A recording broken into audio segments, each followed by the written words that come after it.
Hello everyone, we are going to analyze the long or short strategy for Chevron and NEE. Now I'm going to introduce these two companies. Chevron's main business includes the exploration and production of crude oil and natural gas. NEE's main business includes electric power and energy infrastructure, includes FPL and NER. Now I'm going to introduce some of the ESG risks. First, the society's awareness of environmental issues continue to improve, which may lead to increased legal and reputational risks. Over time, there will be increased new regulations, monitoring, and mandatory remedies. Second, the potential to waste large amounts of water during mining and production operations puts companies at risk of reduced water availability, regulatory restrictions on use, or increased costs. Third, climate change is expected to affect the quantity, quality, and natural circulation of fresh water supply in an unpredictable manner.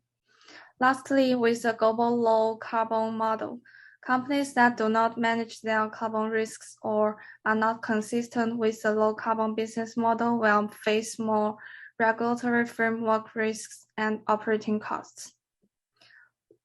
Next, when we predict our high growth duration, we found that in California, the government and the California Air Resources Board are proposing to start selling only zero-emission vehicles in 2035.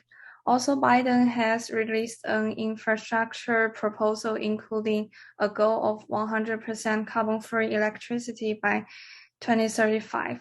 So we decide the high growth duration for Chevron is 13 and NEE is 87. Okay, next we will evaluate the Chevron's valuation. We use DCF model of two-stage growth. First, we will calculate the DPIs next year. According to the EY report, oil and natural gas production has grown steadily since 2015, and we will use Chevron's average growth rate of DPIs from 2016 to 2021 to predict Chevron's DPIs, which is about $5.54. And next, we will calculate the high growth rate. According to BP Energy's report, average growth rate of oil is about 0.8%, and the average growth rate of natural gas is about 1.9%. And we also assume that Chevron will transfer their business to clean energy, which will increase DPIs about 2% per year. So the high growth rate is about 4.7%. And next, we will calculate the terminal growth rate. According to IJA's report, gasoline's demand will reduce by half by 2015, and oil refining in North America reduced by about 13% from more than 40% by 2015. So the terminal growth rate is about -5%. And we use CAPM model to calculate the required return. The oil and gas production exploration industry's beta is about 1.3, and the average stock market return is about 8.9%. And the risk-free rate is about 7%, so the required return is about 9.5%. And the current stock price is higher than the total value, so we need to short Chevron stock. Now let's look at data related to the valuation of NEE. The average annual growth rate of NEE's DPS in the last 5 years is about 11%. By the impact of the war, the price of oil and natural gas increased a lot in the last year, which pushed the increased demand of the alternative source of energy like wind and solar in the world. Hence, we would assume that the growth rate of the DPS in the next year will be a little bit higher than that of the average.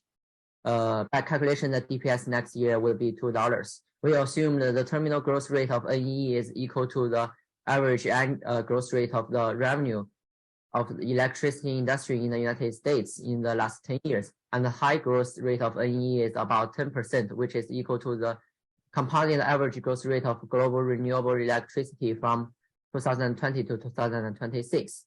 The required return for the NEE is about 10.5%, which is a little bit higher than that of Chevron, since it's more risky to invest on the sustainable energy.